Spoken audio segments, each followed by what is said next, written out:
Just a quick update before we get into this week's episode. There was a little audio controversy. It may be a little difficult to hear some of the parts of the episode, but there is still a tremendous amount of good content in there and an incredible guest. So I continue to fight through it and listen to the whole thing. Thank you.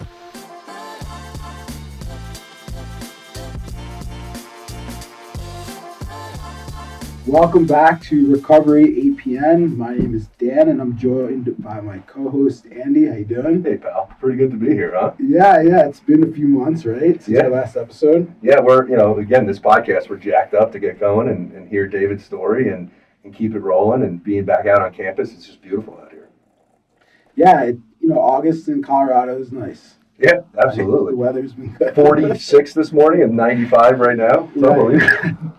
I noticed that. I was actually into it. But yeah, so we have a very, very special guest today. Extra special. Extra special. Someone that I was in treatment with. That's pretty cool. Yeah, so it's been nice to reconnect with him. And I think this episode will be great to our listeners. He has a great story. And he's doing incredible now. Yeah, I'm excited to hear it. When I saw him for the first time yesterday, I didn't recognize him. And it was funny, we were with another friend, and he said, he used like the line, like, sobriety looks good on you, right? And it's like, wow, like that was, it's like said so many different things to me because like, as, from what I've seen him, I guess, like from his headspace, it was incredible, but like his physical appearance totally changed. Yeah. And that's, again, that's like a cool thing working in this field is being able to see people come in day one and be broken, right? And then see their progress. And we were just talking to David before, 14 months down the road, like what he looked like 14 months ago to what he looks like now. And sobriety looks great. You look great. It looks great on you. You know what I mean? And it's pretty cool to see that. No, I agree. So yeah, let's get Dave involved. Dave, thanks for coming. Thanks for inviting me. Yeah. Glad to be here. So it's been disregard that shirt that Andy has on, but that's okay. Yeah, apparently Dave's an Ohio football fan and I'm a Michigan fan, so we'll be button heads during this interview and then after the interview. On the record, I hate Michigan too. Go Blue. So go Blue. On the record. But yeah, dude, I'm super excited for you to be here. From what I know, like I think you have an incredible story dating back to, your teenage years till like where you're at today. So typically what we do and kind of the structure that we follow here is, if we have structure. No, I'm just kidding. Go ahead. No, fair point. Is like, obviously your experience at APN is crucial, right? And we want our listeners to hear about that. But I think more importantly, like what led you to the point of coming to APN, right? Was there a specific instance at home? Was it, building up to a certain point? Like, what was the life before you got to APN? Yeah, for me, I started with a very similar story to a lot of people that struggle with alcoholism.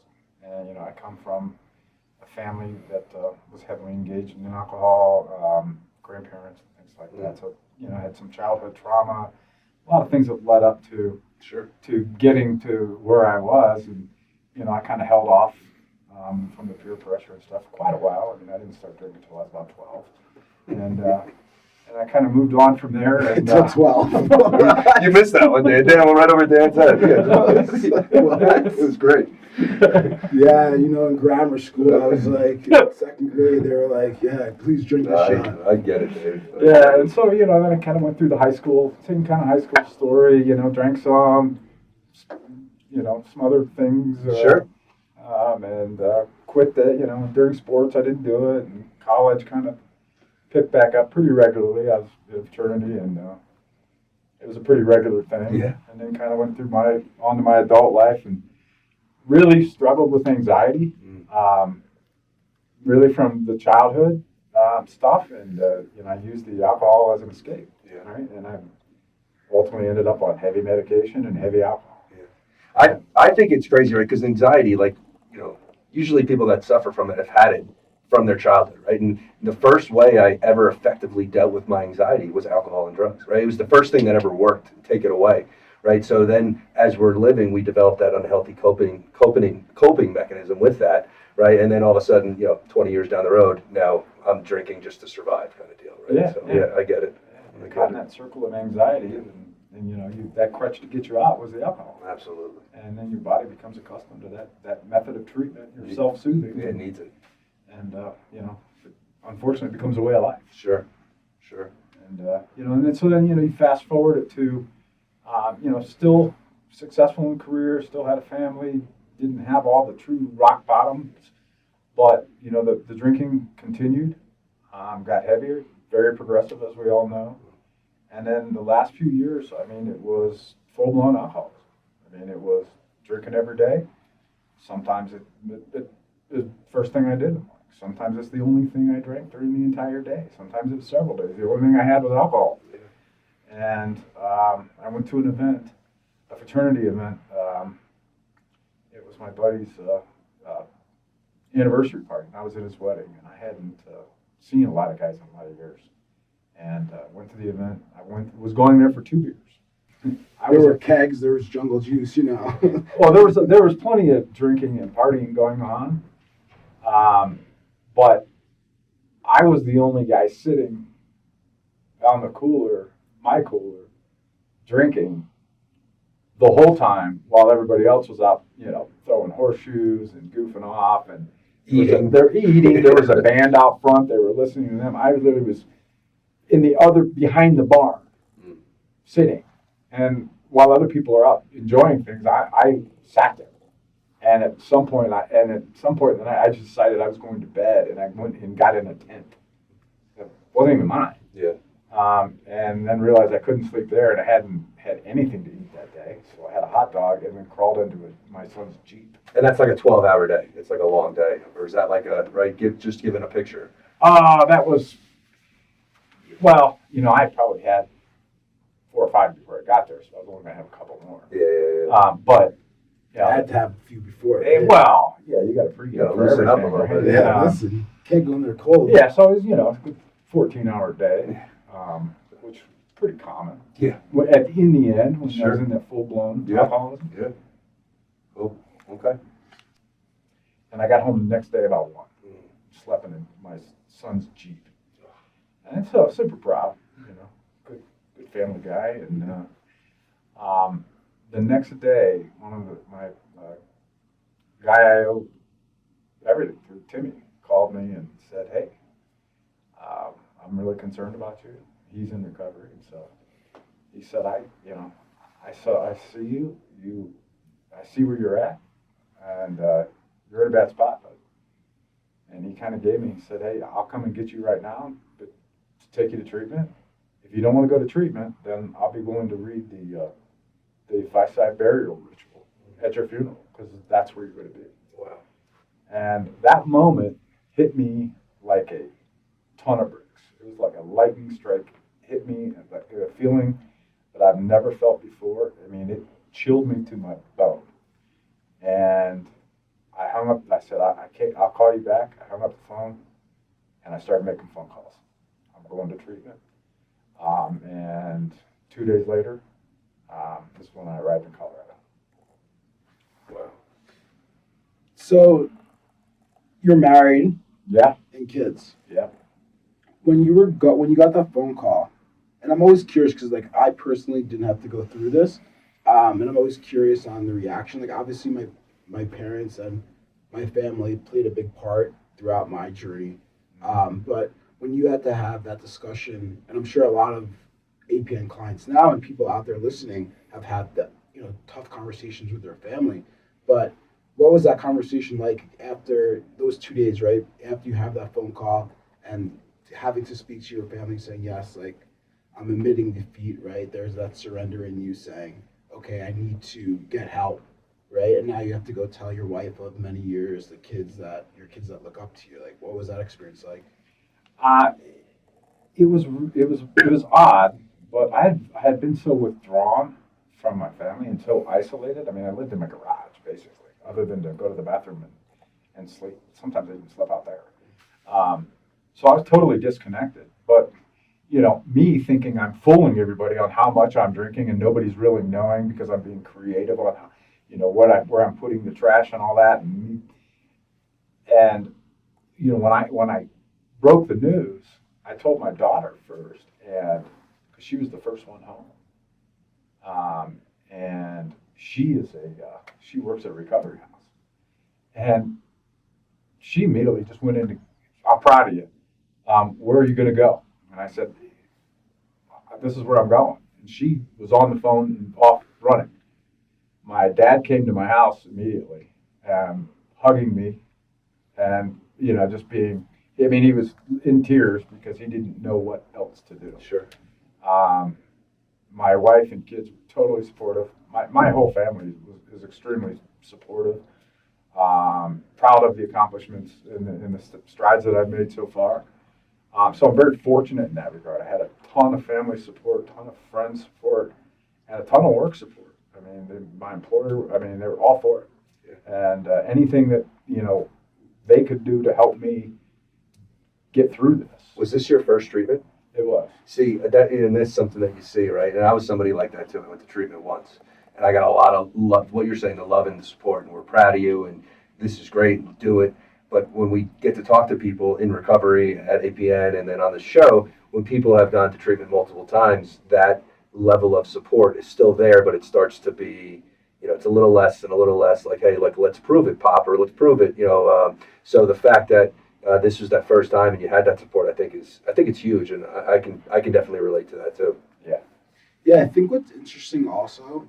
What do you got? I was reading about there was an article that I saw like Noah was interviewed in, right? And a lot of the big piece was like stigma, right? And I think people are very afraid to admit admit to their family or their friends or whomever.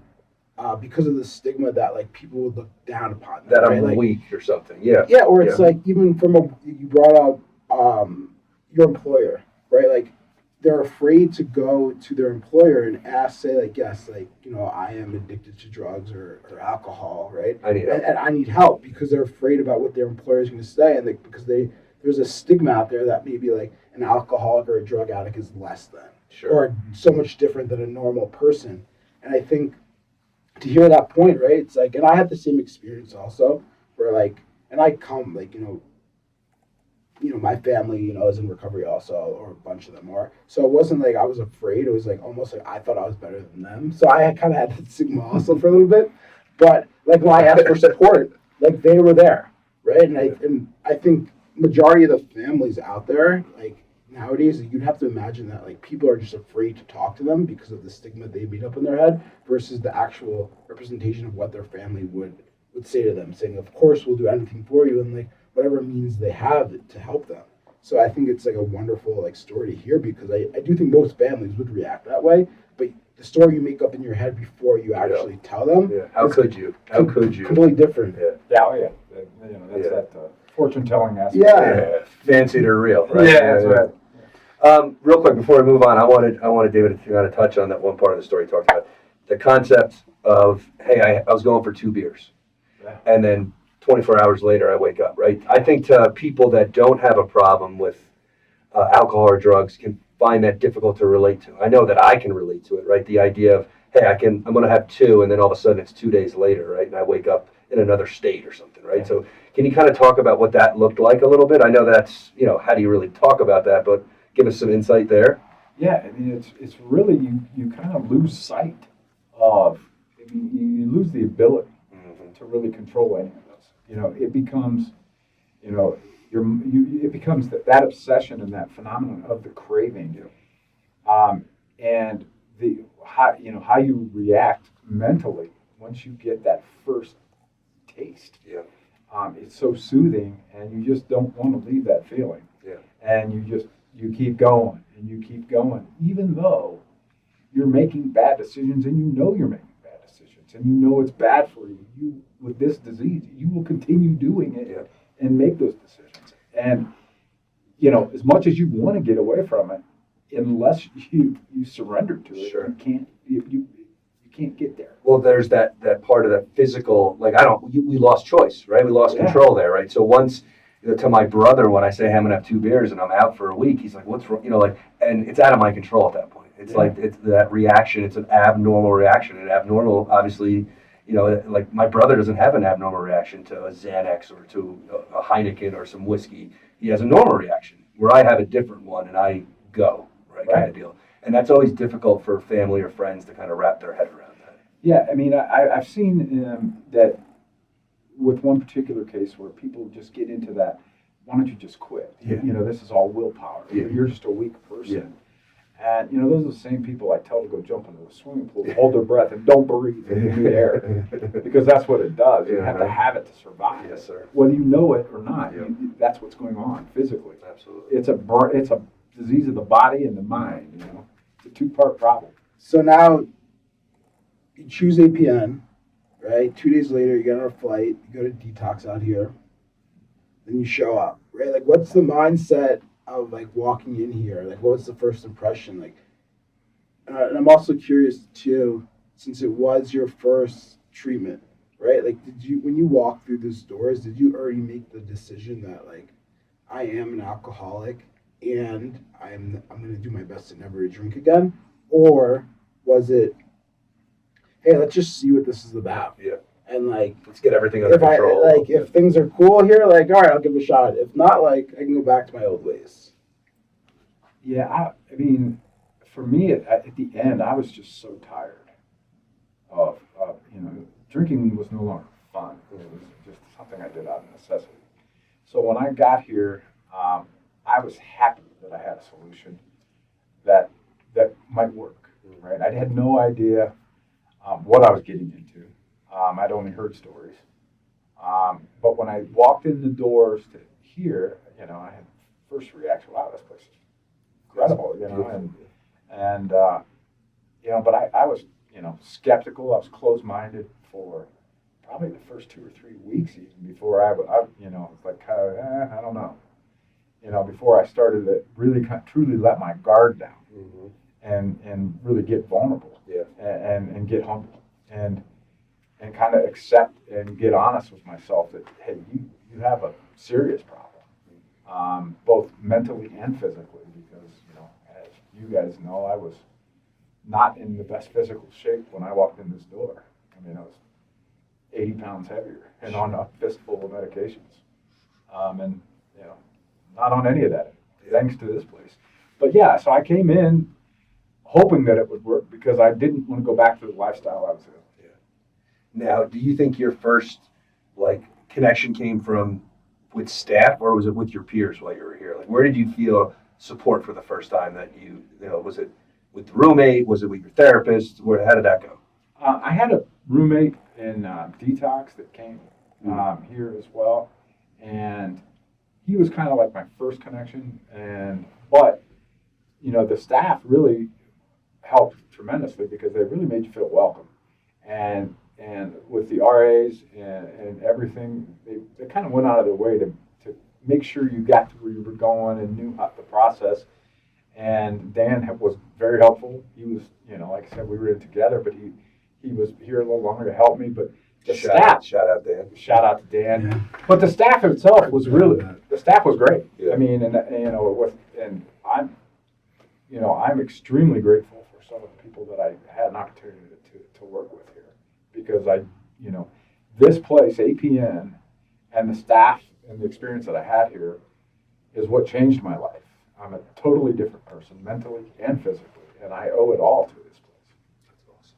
Yeah, I think you described it perfectly, right? Like when I first met you, I thought, in my opinion, I thought you were eager to change. I thought you did surrender at the door when you came in, and you were always looking for different levels of support throughout your stay. And I thought, from my experience, and in my opinion, you would, if you couldn't identify whatever was wrong or couldn't figure it out, you didn't hesitate to ask for help, whether it be from an RA, whether it be from a peer, whether it be from a therapist, whether it be from going to nursing, whatever it was. I always thought you always advocated for yourself, and in a normal way, in a proper way, right? You weren't like bitching or complaining. It was more along the lines of like, hey, I can't figure this out now. Like, I need help. I need support from an expert in the field.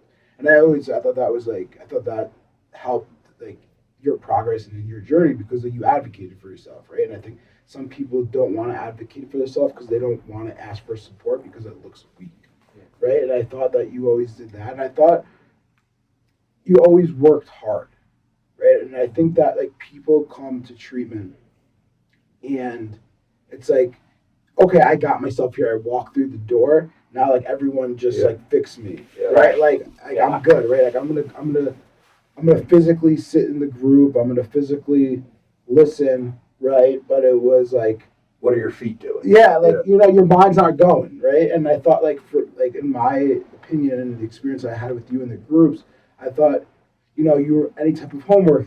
What could I do better? What could I do here? Could we go to a meeting here? Like putting yourself in the best position and working hard, right? And I think that's like a piece of like why you've been so successful. It's like you didn't wait, you weren't reactive, right? You were proactive in your recovery, and you were trying to do as much as you can and put yourself in all the right positions. So I always thought like you were doing that, and I think from the physical side, dude, it's crazy. Like you're a different person. Like I wish there was like a side by side that we could do now. And I'm not to say like he was a big boy like before, but he was a big boy, right?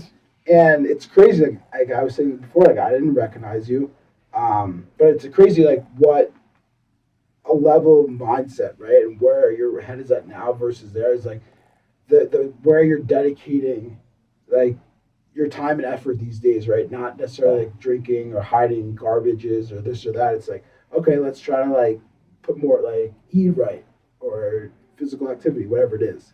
But yeah, I know I commend you for that. I think being different from the way I was. The way I was isolated, not non-participant, didn't participate in any family activities, unwilling to do anything, didn't go on vacations, didn't do anything like that.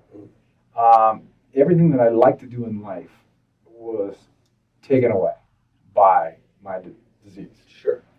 Now, when I say I'm totally different, well, physically, yeah, I'm 80 pounds different, right? Eating wise, yeah, I eat extremely clean. Mentally, I'm totally different because I'm willing to do those things. I'm more engaged with my family. I'm more engaged with my kids. I go on vacations. I'm willing to try new things that I would never try before. And so being different is, yes, I'm totally different because I was completely shut down. And now I'm completely open and eager to try new things and truly live a sober life as opposed to just living as a non-drinker. Yeah, and I think that what happens in recovery, at least for me and what you're describing, is that self-awareness, right? A lot of times, before I come in, I know I'm not really doing well in life, right? The last couple months before I get sober, I know life's kicking my butt, right? But I don't really know how deep it goes. I just know I need to stop drinking or drugging. And then once I do that, I'll be fine. But what I learn in recovery is there's a lot more I need to work on. Like the symptom of the problem and the loudest part of my problem is the drugs and the alcohol. But once I get rid of that, I still have to work on myself, right? And that's, I think, what you're talking about is you've got to work on those other things. Of course, the drinking, but now, hey, participating in everything, being willing, being open, being honest. I think all that stuff is awesome. Yeah, I mean, and that's really what it is. It's being open, and all the things that they said and all the things that you heard is when you're in active addiction and and all the fears that you have about how can life be fun at all on the other side. Well, I didn't believe any of that. I thought, oh my gosh, coming in, I'm like, oh, what am I going to do? I'm going to sit around and be a bump on a log. Yeah. I'll tell you firsthand, at least from my experience, life is 100,000 times better. Sure. It's way more fun. The people that are your true friends are still there. Yeah. The people that were just around you for the party and that atmosphere, so maybe you don't hang out with them. Well, that's okay. Tell us that quick story. And when you celebrated 1 year, what was your activity for your celebration? I drove up to an airfield and I jumped out of an airplane. Went skydiving. How cool is that? And I've always been afraid of heights. And I've jumped twice since then. Conquered the fear. Yeah, it was exhilarating. Yeah, It is. I mean, I'm petrified just hearing that. But the concept of being able to do things, right? Hey, how can I play a round of golf? How can I go to a wedding? How can I jump out of an airplane? So, how can I do these things sober? So, like, and you can and be present and enjoy them. I think it's awesome. Yeah, being present is the key. Yeah. Right? Just live in detail. Yeah. It's funny you say being present. When Keith asked that question, like, it had my mind racing. You right? are. Because it was just like, how are you different, right?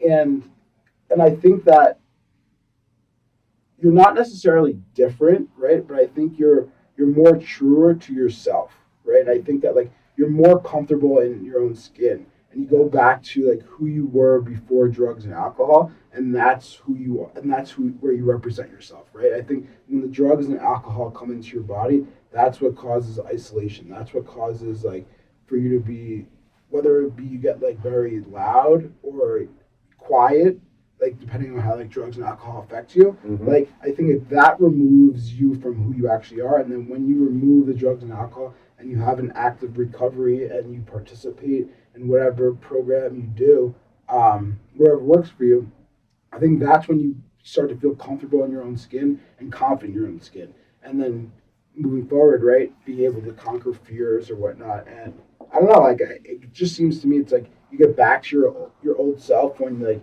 you walk into a room and you're just like not overly confident, but you're just like, hey, like I'm present. I'm gonna show up today. And I'm gonna be the best version of myself and not have any fear about that. Yeah. Congruency. Speaking of congruency, I'm sure I'll lead to this, but like while you're at the lodge, who I'm kind of curious if there was any individuals that played like a big part of your journey here, and talk about your experience with them. Yeah, really first off, my first meeting was with Dustin, who I was in his group sessions as well as individual work, and he was absolutely perfect for me and was instrumental. Really, I'm forever grateful to him for what he was able to get me through and get me to see, and how, and his guidance in getting me through the steps and the pieces of the process, and really convincing me to trust the process. Because as I went through it, I'm an alcoholic. I just want to fix it. Give me the problem. Let me get to the solution, and I'll be done. Mm-hmm. And you can't with this. And so him challenging me in the ways he challenged me to overcome some of my fears, to be able to forgive, and process some of my inner demons that were leading to all the anxieties and things like that. He was instrumental, and then coupling that with Brandy in CBT, those were the two most impactful things that I did here. Those two were extreme. I owe everything to them. That's great. The HBOT was awesome. I mean, I was a terrible sleeper my whole life. Today, I go to sleep in 2 minutes. That's awesome. And the DTMS. I don't take any pills for medication or for anxiety or any of that stuff. This whole place, but isolating to the specific question of those two folks, those two people were very instrumental, and a former employee that I won't mention, but was very instrumental. So the staff here was great. That's great. I owe it all. Yeah. Yeah.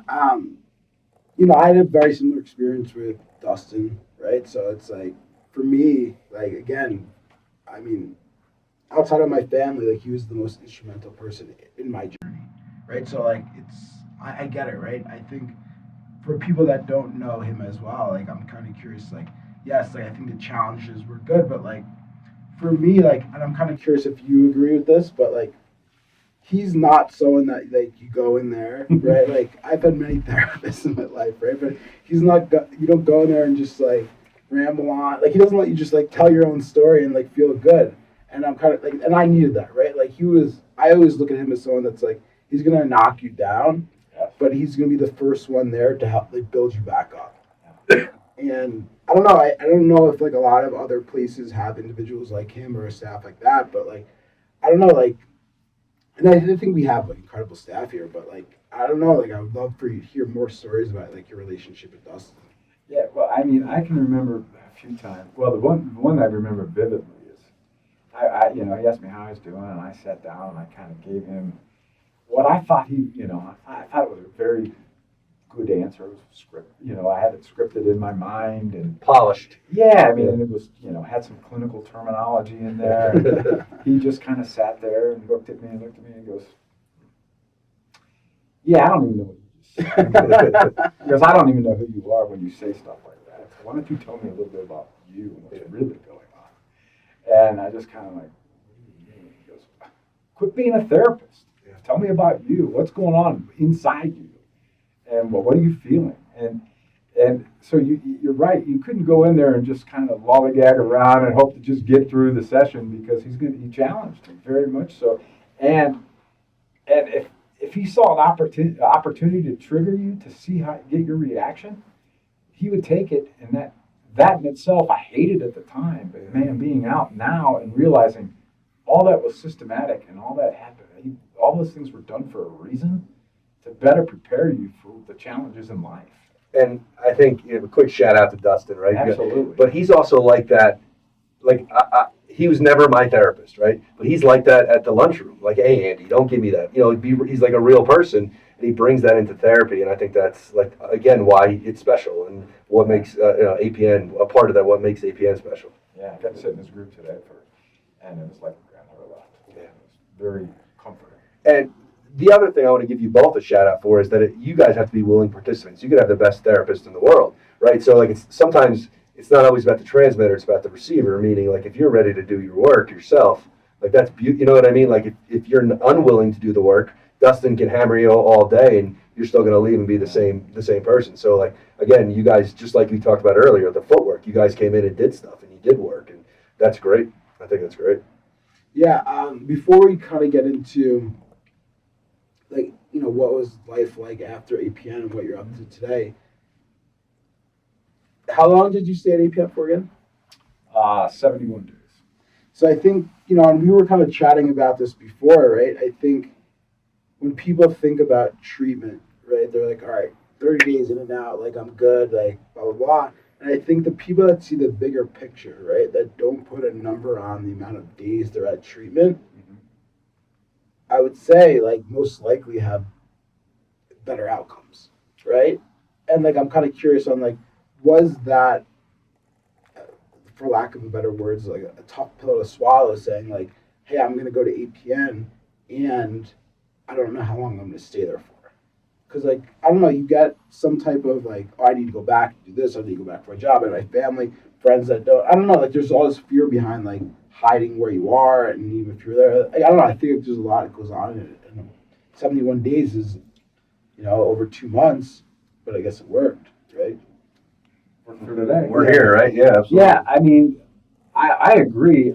I mean, it's a personal viewpoint for me. It doesn't mean that 30 days wouldn't work for somebody else. I guess I asked the question because you hear, like, the notion, right, of this, like, people coming into treatments, like, I'm only going for 28 days, right? Yeah. And it's like, I want to remove that stigma and say, go to treatment. If it's 10 days and it works for you and you live a life of happiness and sobriety, great. If you go for 90 days and you live a life of happiness and sobriety, even, like, great too. Yeah, I mean, I left, I was fortunate, like I said earlier, my employer is, they're the most generous people that you could ever work for, and I love them to death for all the support and who they are.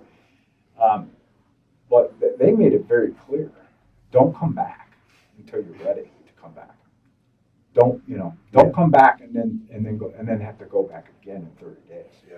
They said stay, and so coming in with that mindset and really not hiding the fact of where I was going and what I was doing, and it was known in the community I live in very quickly where I'm at and what I'm doing, and I have no shame in that. I am who I am, and if they don't like it, well, they don't like it. That's their problem, not mine. And I love that.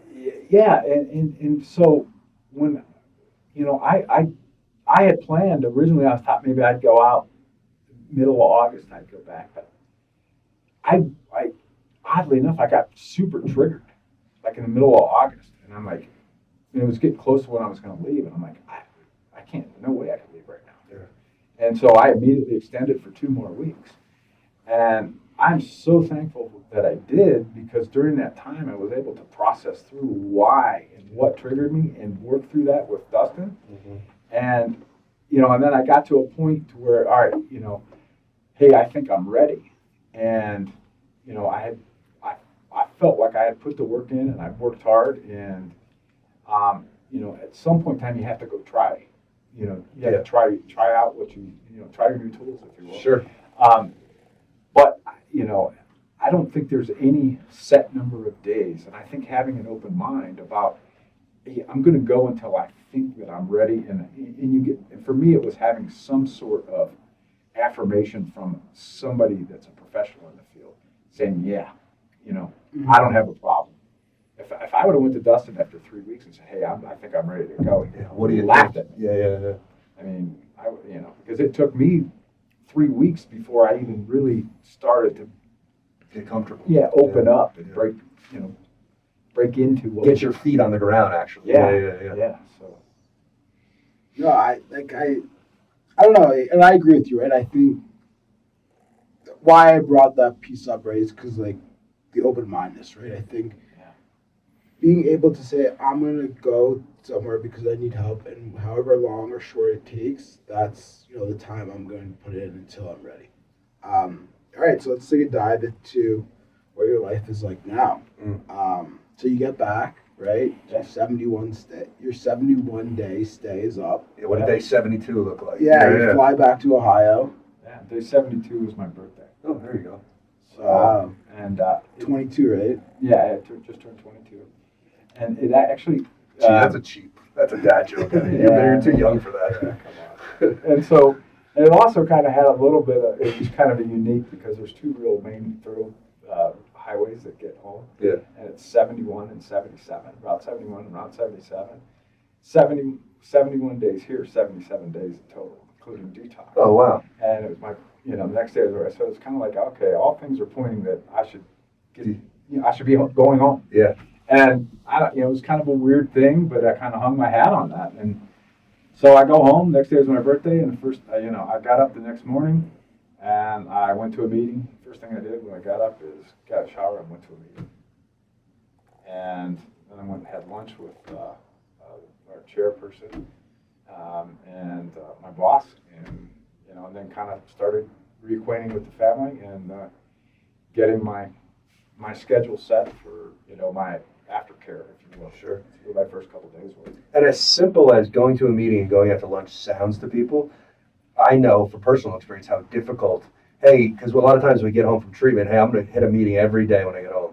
Oh, but I got to meet my boss first. I got to see my girlfriend. I got to go to the gym. And then a week goes by and I haven't been to a meeting yet. I'll go tomorrow, turns into a month.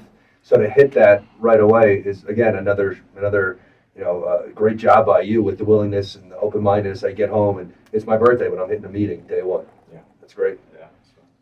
I mean, like, in terms of meetings, right, we're referring to like AA meetings, like how big a part is like AA meetings? Like, obviously you went to a meeting your first day home, like, talk about your like relationship with Alcoholics Anonymous.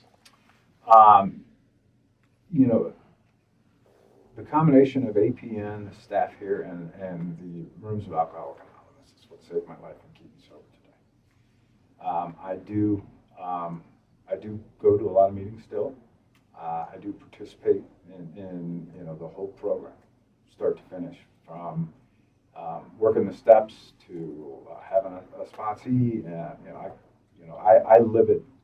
And it's not so much that it's about the alcoholism, and then going in and talking about drinking and stuff like that, because that rarely. I mean, it comes up, but I get it. It's just, for me, it's a way of life, and they outline. I like the way the program is outlined. It works for me. Sure. And there's been a lot of people have had success with it, and it's working for me. So I just continue to do what's working. Mm. I don't see any reason to change. I agree. Yeah, I think where people find the most success when leaving treatment, and I failed at this one time, so I was, I had the opportunity to go do a 180. But I think what people tend to do is they go to treatment, and they think about like they're like staying sober, but they go back to like their old life, and they start like saying, "I'm going to be sober in my old life," right? And it's like in your story, right? You talked about like what your life was like before APN. Now it's like you decided to be sober and be a member of Alcoholics Anonymous, and your whole schedule changed, right? Your whole life and what like, your day to day, whatever it was, has changed, right? You're not going back to old ways, Right. and I think what's helped me, and it seems like it's helped you, and I won't put words in your mouth, but like AA is not just like, hey, like I'm an alcoholic, blah blah blah, but like there's a community there, right? And it's like talking about your new life. It's like, or attributes of your new life. It's like, hey, I have like new friends, right? And they would have been friends with me if I was drinking, right? We had the same running partners, but we just happened to both be sober, right? We both love football, and we just happen to be sober, and now we're friends. And now it's like you're building this community, right? And to your point, it's not necessarily like, hey, I'm an alcoholic, but now it's like your focus is on other things, but you just happen to be surrounding yourself with other people that have like-minded individuals. Yeah, absolutely. Absolutely. The community it's where it's at. I mean, having that network and people that, 'cause I can be around people that are drinking and all that stuff, but, to a certain extent, but, it's a lot easier to be around people that aren't drinking. Sure. And, and I don't find that it's any less fun. I mean, it's actually more fun because people are generally a little quick-witted and they're not so repetitive. Dude, Cutting it up. Yeah. just being around like drunk people, it's like so annoying, right? It's like how many times are they gonna say hi to you and ask you how you're doing? Like, I'm good, dude. Like, you asked me 4 times. It's a mirror into what you were like. So 100%. Yeah. Although, like, I didn't like really talk to anyone, so it was like more of like isolation. But like, yes, I'm sure at some points I asked someone how they were doing 7 times. One thing I find amazing is that, I go to places now, like wedding receptions or whatever it is, and I look for the guy that used to drink like me, and I don't really see that many of them. No. I mean, and, it's like, yeah, I guess no wonder I was an alcoholic and became an alcoholic because I took it to the extreme. Yeah. And, that's not normal. That's what normal people don't do that. It's just when you're affected by this animal. What I love is like 4th of July. I was at a barbecue and went with all my buddies and they're having a couple cocktails and I'm like, I can't wait till 7 a.m. because I'll wake up and be fine and it's a no day. You guys will be dragging ass tomorrow, and not, having that is like, like not being hungover is such a gift. Like, so like you don't even think about it, but like we think about it and it's great. Yeah. It's funny you say that. Like, in my brain, it goes to like the competitiveness, right? And I'm just like, I'm gonna feel so much better than this idiot right here. And like, I'm gonna be at the gym. This dude's gonna be like eating French fries and a burger. I'm gonna be burning calories. But that's where my brain goes. It's fun. But like, it's like I think about that all the time at like wedding receptions or like parties going out. It's like, yeah, I'm gonna be sleeping at 9:30, wake up at 6 a.m. and feel great. This dude's like gonna be super unproductive. Absolutely. Waste the weekend. But like, I never thought like that. Like, not when I wasn't sober. It's crazy. Yeah. What was the family dynamic when you got back? Like, Yeah. did it take time to rebuild relationships with your wife, kids? Like, how did that go? Yeah, I think that it's different because you're not doing this. You don't have the same behaviors, and one of the challenges for that is we tend to want to fix everything, and we just think because hey, we're a different person now, everything is all good now. All the wreckage of my past it's over now because I quit drinking. Uh-huh. So everything should be hunky dory. Everybody should be fine. Everybody should be back to normal, right? Back normal. Yeah. And what you never realize when you're drinking is that what they do for normal now that you're isolated and you're not with them is totally different because now you're interjecting back into their life, and where you were avoiding that situation. So now it takes some balance and it takes compromise because now you have to kind of adapt back into the way they are living, and that part is it's a process. I mean, whether you're an alcoholic or an addict or whatever, life isn't always skipping through fields of daisies, right? There's difficult times. Butterflies and rainbows. Yeah, there's difficult times no matter what it is, and it's just, but it's the matter of how you approach that, and I think that being in recovery and having some of the knowledge that you gain and the awareness that you gain and being self-aware that, prepares you to be able to handle those challenges without going back to the old ways of climbing up, flying off the handle, and just, immediately being a jerk like you've been for the last 30 years. I get it. I'm kind of curious if the both of you have felt this way. What do we got? So when I would be loaded, right, be fucked up, the next morning, like I would always have this like cringe, like feeling like I can't believe I said that, right? More anxiety. Or like I would just be like, oh, I can't believe I did that. I can't believe I said that to this person. I can't believe, whatever. Something happened, and I was just like woke up cringed and like hoping no one remembered I did that or said that. And today, right, when I walk into a room, right, like I know what I'm saying, I'm confident in what I'm saying, and the next morning, like I don't wake up with those cringe moments anymore. Like I represent myself as authentic as possible, and yeah, like I may say something ridiculous, right? Like so be it, right? But that's just me, and I'm not like ashamed of it. But like I don't wake up and I just feel like I'm very self-aware, or I guess like majority of the time self-aware. But like 60%. Yeah. But like it's authentic as possible, right? I'm as authentic as possible, and I don't wake up the next morning like sitting there and be like, ugh, I hope like he doesn't realize like, what I actually said, or I hope so they forget that.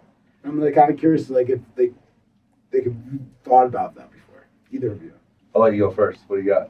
Absolutely, because I've had those experiences. I woke up I remember specifically, probably one of the most embarrassing moments is waking up, and after a work dinner with all the powers that be and owners and everything, and my wife just looked at me and said, "You are a complete asshole." And I said, "Wow, good morning." Yeah. She says, "You don't have any idea what you did last night, do you?" I'm like, "No. How bad was it?" She said, "You owe everybody an apology." Yeah. And I'm like, "Oh, God." So I had to replay that in my mind. And so I think about that a lot. And thankfully, again, shout out to work about how understanding they are. But, now, being truthful and honest is, as Mark Twain said, if you always tell the truth, you don't have to remember anything. And first Mark Twain quote on the Yeah, podcast. That's big. Yeah, so it's, being authentic and being who you are and representing who you are on the outside to how you're feeling on the inside it's so freeing. Yeah. And you wake up and it's a new day. Well, And easy. Easy. I was gonna say like it's just easy. Like Sure. Right? Like it's not difficult to do that, right? It's like, but go ahead. Well, I was just going to jump on what he said. You're free of it, right? Anxiety would drive the car. I'd be sitting shotgun saying, all right, Fear, where are we going today, right? Now we're free of that because I also don't act like an idiot.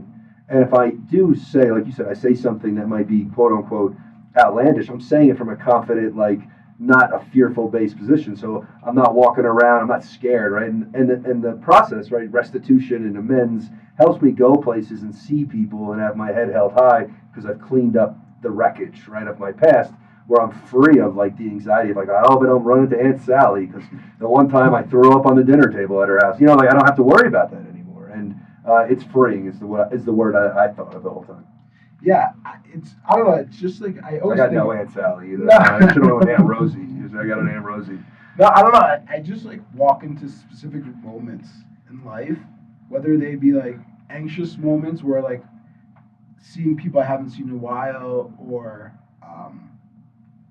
like intense like scenarios, and there's like I have no weight on my shoulders, right? Like if I go in and like am comfortable in my own skin and just like be myself, I leave that scenario, and like yeah, maybe it was difficult, maybe there was fear involved, whatever, but when I walk out that door, like I'm not thinking about it again, right? Because I know I represented myself accurately. I know that's authentically, and like that's just who I am. And then, like if I represented myself differently, like I'd be lying to everyone else. Mm-hmm.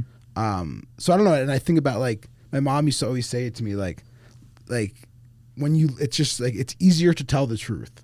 Right. Yeah. And like I was just like, well, Mom, like if you can keep up with your lies and you tell them to certain people and you have good lies and you justify them, like it's not that much easier. But like it is. And like I didn't want to believe her too. So I think that's the point too. But I'm kind of curious, like, so now it's like you're 14 months sober. Congratulations. Thank Incredible, dude. Thank you. Some guy, you know what? I liked the meeting. We went to a meeting last night and the speaker kept referring to this. He was like, "You're a miracle, and you're a miracle, and you're a miracle," and it's true, right? So I like it's a miracle that you're here, right? I think it's a miracle we're all here. But like to kind of end things, like, where do you like? What are things that you want to continue doing? Where do you see the next few steps going? I'm just kind of curious. Yeah, I think really kind of continuing down the this path that I'm on.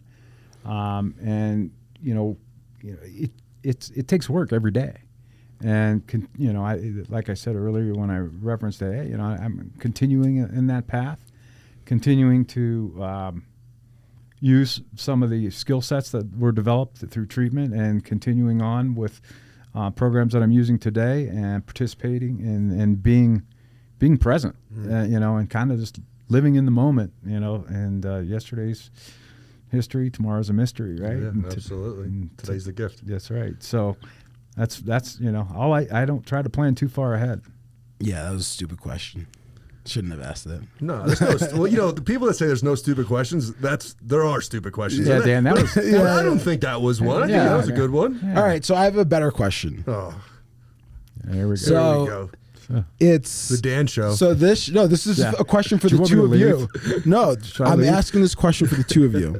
So this episode will probably come out mid-October, oh, right? oh. Keith? You're director now, huh? No, that was a question to Keith, so I won't answer that. I love it. You're really committing me to a date. Yeah, That's, yeah. No, Put just some give a gas month. in the fire, huh? Okay. Guys So- got nothing else to do. I have an Ohio State fan here and a Michigan fan here, right? So in the next month, the two of you will be playing each other, No, right? November. Yeah, this comes out in October, Oh, so the next all right. month, right? Stay on track here. What are predictions here? Ugh. Oh, it's easy. He knows it. He just, if he doesn't admit it, then I'll he's- let David talk first. he's not being authentic if he doesn't realize that we're going to. We're getting trounce college them. football banter on the Recovery APN podcast. absolutely. Right now? Yeah, I Go blue, asked the baby. question. 2 years, So- we're going to get the train rolling 2 years in a row, baby. So we're guaranteeing a victory, right? I don't guarantee anything in life, but we're going to win. You're gonna win, right? And I agree, right? I think Michigan. That was like what was it, like 1-11? It's been a tough 20 years until last year. It like in the 90s, Michigan was doing well, and it was back and forth a little bit. But since like 03, Ohio State's been rolling. It's been brutal. Yeah. So you think Michigan's gonna win? I think Michigan's gonna, just like I think the Jets are going to win the Super Bowl every year. I think Michigan's going to be the national champion every year. I have delusional confidence before the season. I'm glad you clarified with delusional. Yeah, I get it. I get it. We all appreciate But it. I'll be there watching. All right, so we all can agree that Michigan's gonna lose this game, I'm not. but gonna, I don't Andy wanna gauge that. will What will root I for do? them. Yes, I will. So good. To my authentic self. Yeah. I'll be present. And likely buy me dinner. That's fine. Yeah, Yeah. we can go $25 gift card at Starbucks or something over that. Yeah, we can make a friendly. Actually, I have a gambling history. I won't do that. Okay. You know, it's called a relapse on the pod. How about a friendly bet? Yeah. Well, who does that? No one. But yeah, Dave, really appreciate you coming out. I think, again, something that we always talk about, right, is like a lot of especially the clients, right, coming to APN, they're always looking for people to relate to. And I think a big piece of this podcast will be for the current clients that are at the lodge to hear it, right, and hear your story and hear the messages and see how successful you've been in your journey, to say, like, you know what, like, I can relate to that. I could do this too, right? And give them, whether it be inspiration or motivation, right, to do whatever it takes to get to where you're at, right? Because they're looking up to you and saying, like, I need help, right? And it's like hearing the story can help someone. So I think from my perspective, like, I really enjoyed talking to you, hearing kind of, where you were at and your experience at APN and the success you're having today. So thank you. Yeah, and I want to piggyback on that too. Like we are uniquely useful, and the fact that we'll be able to put this podcast for our current clients. where you might be able to help where nobody else could help hearing your story. And same thing with Dan's story and my story and anybody's story, right? So again, thanks for coming out. Love it. I get to see on the alumni stuff, which is great when you hop on, and just look forward to seeing your journey here. Yeah, thank you. Thank you for having me. It was a true honor. Awesome. If you want to reach out to us, you could email us at pod@apn.com. That is pod@apn.com. And if you want to hear other podcasts that we've done, Or this one. please visit us at apn.com/podcast. That is apn.com/podcast for all of our other podcasts. And if you're watching us on YouTube, please like and subscribe. Smash the like button. Smash it. Smash it.